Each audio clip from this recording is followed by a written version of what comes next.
저희 반에 6살 아이가 있는데요. 그 아이는 아직 외투 지퍼를 혼자 못 올려서 교사가 도와줘야 하거든요. 손끝에 힘이 없어서 그림의 선들이 삐뚤빼뚤하죠. 아직 제대로 이루어지지 않아서 따라쓰기 어려워하기도 하고요.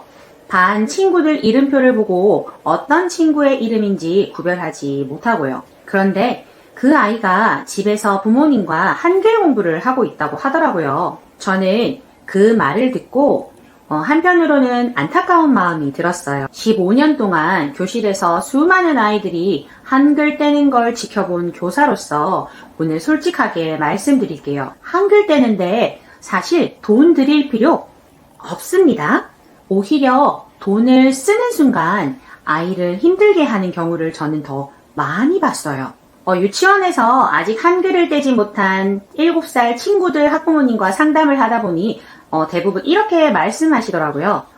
조만간 공부방 보내서 한글 떼기 시키려고요. 라고요. 아니면 유치원에서 한글 교육에 직접 나서주시면 좋겠다고 말씀하시기도 해요. 그런데 교실에서 그리고 제가 제 아이를 키우면서 알게 된 바는요. 아이들마다 한글이 글자로 눈에 들어오는 시기가 모두 다르더라는 거예요. 그 시기가 온 아이는 한글 교재 근처에 가지 않아도 이미 한글을 떼고요. 반대로 그 시기가 아직 안 온 아이는 아무리 좋은 교재를 들이밀어도 진전이 없더라고요. 뇌과학자들이 주장하는 뇌 발달의 결정적 시기라는 말 혹시 들어보셨을 거예요. 만 5세, 6세 무렵이면 아이의 뇌가 성인의 90%에 육박할 만큼 자란다는 건데요. 그 시기를 뇌 발달의 결정적 시기라고 부르는데 이때 지각이나 인지, 언어, 정서 같은 뇌 발달의 기초가 다져진대요. 그래서 탄탄한 뇌 발달이 이루어지도록 적절한 자극을 받는 게 핵심이라는 건데요. 그런데 한번 생각해 보세요. 억지로 앉혀놓고 시키는 한글 학습지가 과연 적절한 자극일까요? 아니면 아이를 무릎에 앉혀서 읽어주는 그림책이 적절한 자극일까요? 저는 후자라고 봐요. 강제로 밀어붙이면 아이는 글자를 지겨운 공부라고 받아들이지만 책 읽어주기로 만나는 글자는 두려움이나 저항감 없이 자연스럽게 받아들이겠죠. 바꿔서 말하면 이 뇌가 발달한다는 결정적 시기를 한글 떼기 공부에 대한 스트레스로 채울지 아니면 글자는 즐겁다는 경험으로 채울지가 정말 중요하다는 뜻이에요. 그런데 문제는요. 사교육은 이 시기를 기다려주지 않아요. 아이들마다 한글이 눈에 들어오는 시기를 기다려줄 수가 없죠.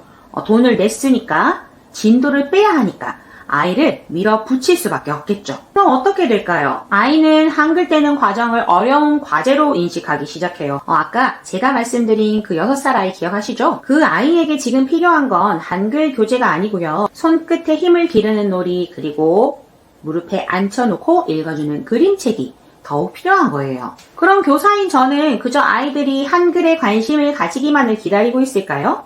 저는 아이들에게 학습지와 같은 재료로 가르치려고 하지 않아요. 대신 유치원에서 매일 하는 것이 있어요. 집에서도 부모님께서 매일 할 수 있는 거랍니다. 단 10분만 투자해보세요. 결론부터 말씀드리면요. 한글 사교육에 돈 쓰기 전에 집에서 이거 딱 하나만 해주세요. 매일 아이에게 책을 소리내어 읽어주는 것. 에이, 그게 다예요? 하실 수 있어요. 네, 이게 다예요. 그런데 이게 진짜 전부예요. 사실 제 아들은 그렇게 해서 한글을 뗐거든요. 그냥 매일 그림책을 읽어줬어요. 책육아라는 단어가 굉장히 난무하던 때였는데요. 저는 책육아를 한 게 아니라 그냥 그림책이 좋아서 매일 읽어줬던 것 뿐이거든요. 이 세상에 좋다고 하는 건 다 주고 싶은 게 부모 마음이니까요. 그런데 어느 날 보니까 제 아들이 한글 사교육 도움 없이 저절로 한글을 뗐더라고요. 문자를 익히려면 문자를 사용하는 환경에 꾸준히 노출되어야 하잖아요. 세상에 책 읽기만큼 자연스럽게 글자에 노출되는 게 있을까요? 그리고 중요한 게 있어요. 부모님이 직접 재미있게 읽어줄 때 효과가 훨씬 커요. 부모가 읽어주면 아이가 내용을 이해하는 정도가 확연히 달라진다고 하거든요. 당연히 부모님의 목소리로 들을 때 아이는 더 편안하게, 더 깊이 이야기에 빠져들죠. 그러니까 아이가 혹시 글자를 좀 안다면 이제 혼자 읽어봐 하고 손 놓지 마세요. 저는 아직 초등학교 고학년이 된 아들에게도 그림책을 읽어주고 있거든요. 학습지 하는 건 공부 시간이지만 책 읽어주는 건 엄마랑 아빠랑 교감하고 나누는 행복한 시간이잖아요. 아이는 그 따뜻한 시간 속에서 글자를, 한글을 스펀지가 물을 흡수하듯이 자연스럽게 받아들이게 될 거예요. 저는 이걸 사교육보다 100배는 강력한 한글 교육이라고 믿어요. 자, 그러면 어떻게 읽어주면 좋을까요? 제가 교실에서 실제로 하는 방법을 알려드릴게요. 저는 그림책을 읽어줄 때 그냥 글자만 읽지 않아요. 목소리를 크게 했다가 작게 했다가 톤도 바꾸고 표정도 잔뜩 과장해요. 이파라파 냐무냐무라는 그림책이 있어요. 제가 이 책에 나오는 등장인물들마다 특별한 톤의 목소리로 읽어줬더니 저희 반 아이들은 심심하면 제가 했던 그대로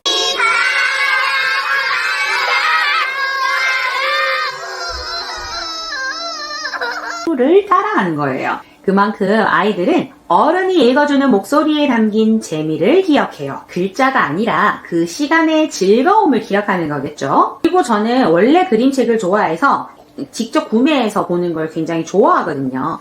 그래서 그 책을 유치원에 가지고 가서 매일 읽어준단 말이에요. 아이들이 저만 보면 제일 첫 번째로 하는 질문이 이거예요. 선생님, 오늘은 어떤 책 가지고 왔어요? 책을 재미있게 읽어준다는 게 이렇게 아이들을 끌어당기는 거예요.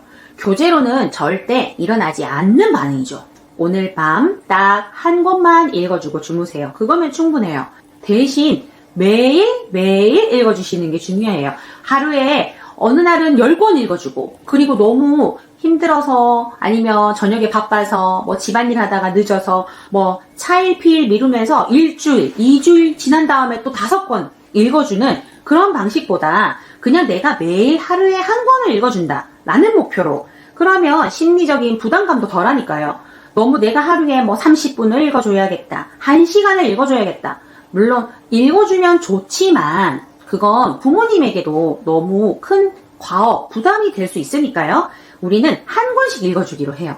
매일 한 권씩 읽어주기를 1년을 하니까 그것이 쌓인 것들이 어마어마해지더라고요. 오늘의 이야기가 혹시 마음에 드셨다면 구독과 좋아요 부탁드려요. 더 유익하고 알찬 이야기로 찾아뵙겠습니다.